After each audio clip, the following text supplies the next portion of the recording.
दोस्तों बीते कुछ दिनों से खबरों में चर्चा में रहा कि इंडियन नेवी के द्वारा carrier based multi role fighter aircraft के रूप में राफेल एयरक्राफ्ट को खरीदना चाहिए। फिर अचानक से कुछ रिपोर्टों में ये भी दावा किया गया कि बोइंग के साथ भी बातचीत को अब तक खत्म नहीं किया गया है। हालांकि दोस्तों मेरे तरफ से कभी भी नहीं कहा गया है कि भारत को इन दोनों एयरक्राफ्टों में से कौन सा एयरक्राफ्ट खरीदना चाहिए, और बेसिकली मेरा मानना है कि जो इंडियन नेवी के लिए बेस्ट होगा नेवी को वही खरीदना चाहिए। और दोस्तों अब मेरा मानना यह है कि इंडियन नेवी को एटलीस्ट FA-18 सुपर हॉर्नेट के तहत तो कभी भी आगे नहीं बढ़ना चाहिए। मतलब इंडियन नेवी कोई भी एयरक्राफ्ट खरीद ले, लेकिन FA-18 सुपर हॉर्नेट को नहीं खरीदना चाहिए। और दोस्तों इसके पीछे मेन रीजन है बोइंग की तरफ से उठाया जाने वाला एक ऐसा कदम जो FA-18 सुपर हॉर्नेट के डील को ही अब तबाह कर दिया है। और दोस्तों ये कदम है FA-18 सुपर हॉर्नेट एयरक्राफ्टों के प्रोडक्शन लाइन का समाप्ति। रिपोर्ट के मुताबिक साल 2020 में ही यूएस नेवी की तरफ से इस बात का जिक्र कर दिया गया था, और साल 2020 में यूएस नेवी की तरफ से एक समझौते के ऊपर हस्ताक्षर करके इस बात में हामी भरा गया था कि यूएस नेवी अब 4th जनरेशन के FA-18 सुपर हॉर्नेट एयरक्राफ्टों के जगह में 5th जनरेशन के एयरक्राफ्टों के ऊपर अधिक तवज्जो देगा। और अब 23 फरवरी 2023 के दिन बोइंग कंपनी की तरफ से ये अनाउंस कर दिया गया है कि बोइंग के जो FA-18 सुपर हॉर्नेट एयरक्राफ्टों के प्रोडक्शन लाइन है उसे साल 2025 के बाद बंद कर दिया जाएगा। मतलब आने वाले केवल मात्र 2 साल तक ही FA-18 सुपर हॉर्नेट एयरक्राफ्टों का प्रोडक्शन होगा। अब दोस्तों ऐसे में अगर इंडियन नेवी की तरफ से FA-18 सुपर हॉर्नेट एयरक्राफ्टों को अपने बेड़े के लिए खरीदा जाता है या फिर एयरफोर्स के 114 फाइटर एयरक्राफ्टों के अंतर्गत एयरफोर्स के द्वारा इन एयरक्राफ्टों को चुना जाता है, तो आप समझ सकते होंगे कि जिसका प्रोडक्शन लाइन बंद हो जाता है उस एयरक्राफ्ट को आने वाले समय में ऑपरेट करना कितना मुश्किल होता है। हालांकि अमेरिका में इसके प्रोडक्शन लाइन को ही बंद किया जाएगा, ना कि अमेरिकी नेवी के बेड़े से एयरक्राफ्टों को डिकमीशन किया जाएगा। लेकिन एक तरीके से आप कह सकते हैं कि प्रोडक्शन लाइन बंद होने के बाद धीरे धीरे करके एयरक्राफ्टों को रिटायर करना भी शुरू किया जाता है, और कुछ सालों के बाद मतलब 10 से 12 साल या 15 सालों के बाद एयरक्राफ्टों के स्पेयर पार्ट्स भी कम अवेलेबल होता है, जिससे कि एयरक्राफ्टों के मेंटेनेंस काफी खर्चेलू होता है। मतलब एक तरीके से अब नेवी या एयरफोर्स की तरफ से अगर FA-18 सुपर हॉर्नेट जैसे एयरक्राफ्टों को खरीदा जाता है तो ये एक बहुत बड़ा गलत डिसीजन होगा। अमेरिकी नेवी असल में अपने बेड़े के FA-18 सुपर हॉर्नेट एयरक्राफ्टों को केवल मात्र कैरियर बेस्ड फाइटर एयरक्राफ्ट के रूप में इस्तेमाल करता है, और अब अमेरिकी नेवी अपने बेड़े के सुपर कैरियर के ऊपर FA-18 सुपर हॉर्नेट एयरक्राफ्टों के जगह में F-35 जैसे एयरक्राफ्टों को तैनात करने के तहत आगे बढ़ रहा है। मतलब अमेरिका के सामने तो FA-18 सुपर हॉर्नेट जैसे एयरक्राफ्टों के बदले नए एयरक्राफ्टों को शामिल करने का एक इरादा है, जिसके अंतर्गत अमेरिका के द्वारा FA-18 सुपर हॉर्नेट एयरक्राफ्टों के जो प्रोडक्शन लाइन है उसे समाप्त किया जा रहा है। लेकिन अगर भारत को देखा जाए तो फिलहाल भारत के सामने ऐसा कोई मजबूरी नहीं है जिसके अंतर्गत भारत को FA-18 सुपर हॉर्नेट जैसे एयरक्राफ्टों को ही खरीदना पड़े।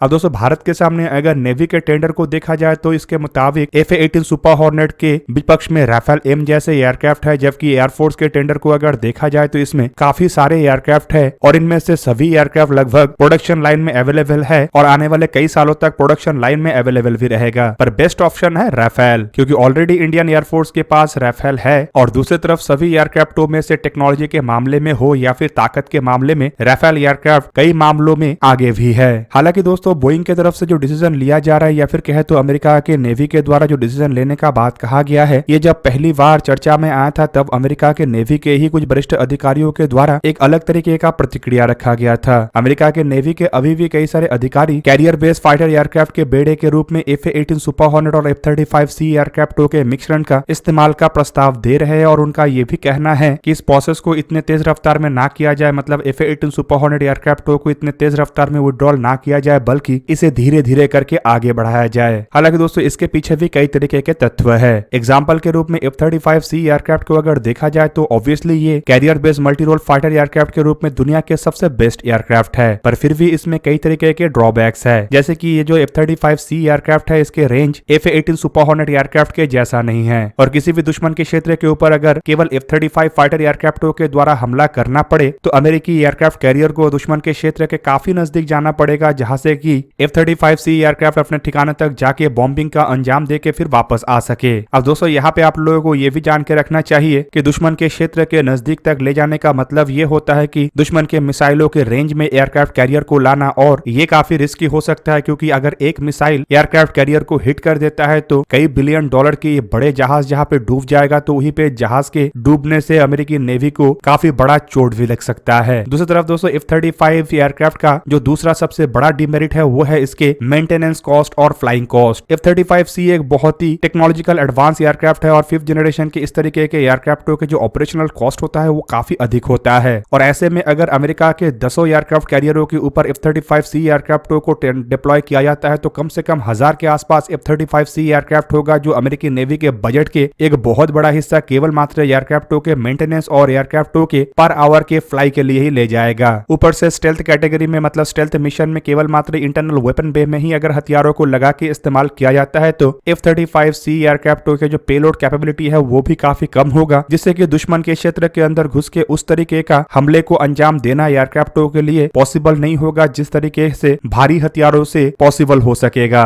अब दोस्तों अगर स्टेल्थ कैटेगरी में एयरक्राफ्टों को इस्तेमाल नहीं किया जाता है और एक्सटर्नल वेपन बे में अगर हथियारों को लगाया जाता है तो ऑब्वियसली दुश्मन को बड़ा चोट यह एयरक्राफ्ट पहुंचा सकेगा। पर अगर नॉन स्टेल्थ कैटेगरी में ही एयरक्राफ्टों को इस्तेमाल करना है तो क्यों अमेरिका के द्वारा F-35 जैसे खर्चीलू एयरक्राफ्टों को ही बेयर किया जाए, क्योंकि नॉन स्टेल्थ में तो F-18 सुपर हॉर्नेट भी बेहतरीन परफॉर्मेंस दे सकता है। अब दोस्तों अमेरिका की तरफ से जो डिसीजन लिया जा रहा है इसमें हम ये नहीं कह सकते कि अमेरिका किस चीज को सोच के ऐसे आगे बढ़ना चाहता है, लेकिन भारत की तरफ से F-18 सुपर हॉर्नेट जैसे एयरक्राफ्टों को खरीदने को लेके अगर फिलहाल कोई सोच विचार रखा गया है तो मेरा मानना यह है कि उसे अभी ही ड्रॉप कर देना चाहिए, क्योंकि प्रोडक्शन लाइन के समाप्ति के बाद ये एयरक्राफ्ट काफी मुश्किल पैदा कर सकता है। हालांकि दोस्तों अगर बोइंग की तरफ से F-18 सुपर हॉर्नेट एयरक्राफ्टों के प्रोडक्शन लाइन को बंद करने का बात कहा गया है तो इससे एक सवाल तो ये भी बनता है कि अगर इंडियन एयरफोर्स की तरफ से F-18 सुपर हॉर्नेट एयरक्राफ्टों को खरीदने का डिसीजन लिया जाता है तो बोइंग की तरफ से क्या किया जाएगा। वैसे अगर देखा जाए तो एयरफोर्स के टेंडर में एयरक्राफ्टों को भारत में ही निर्माण करना है, पर अमेरिका में प्रोडक्शन लाइन बंद होना और उसके बाद इन प्रोडक्शन लाइन को भारत में शिफ्ट करके अगर एयरक्राफ्टों को बनाया जाता है तो ये एक तरीके से यही इंडिकेट करेगा कि जो एयरक्राफ्ट अमेरिका खरीदना नहीं चाहता है या फिर जो एयरक्राफ्ट अमेरिका इस्तेमाल नहीं करना चाहता है उसी के ही टेक्नोलॉजी अमेरिका भारत को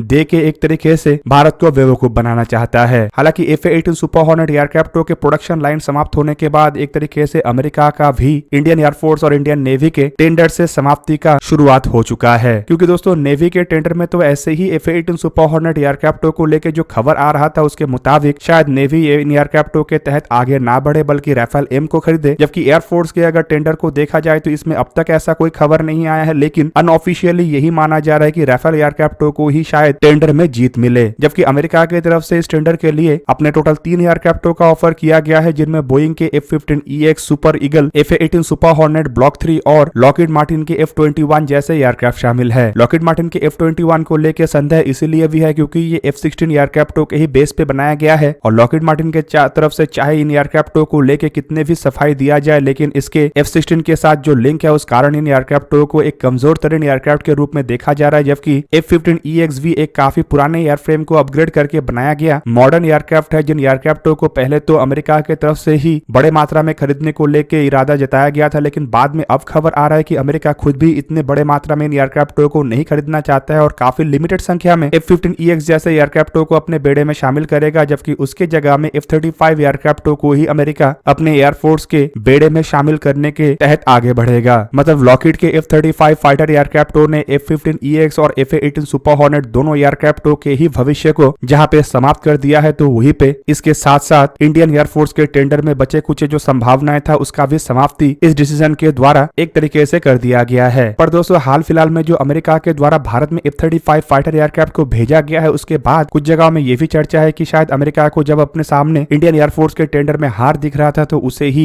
दूर करने के लिए F-35 एयरक्राफ्टों को लेके आगे आया गया है और शायद F-35 एयरक्राफ्टों के ऑफर भी भारत के टेंडर के लिए रखा जाए। पर फिलहाल नेवी के टेंडर को अगर देखा जाए तो यहाँ पे F-35 एयरक्राफ्ट का संभावनाएं 0 है, क्योंकि टेंडर के सभी प्रोसेस कंप्लीट हो चुका है और केवल मात्र अब विनर का घोषणा ही बाकी है। दोस्तों आप लोगों को क्या लगता है कि अब इंडिया को F-18 सुपर हॉर्नेट एयरक्राफ्टों के तहत आगे बढ़ना चाहिए या नहीं बढ़ना चाहिए? कमेंट करके जरूर बताइए। दोस्तों आज का वीडियो यहीं पे ही करते समाप्त, किसी और एक दिन किसी और एक वीडियो में मिलेंगे, तब तक के लिए जय हिंद, वंदे मातरम।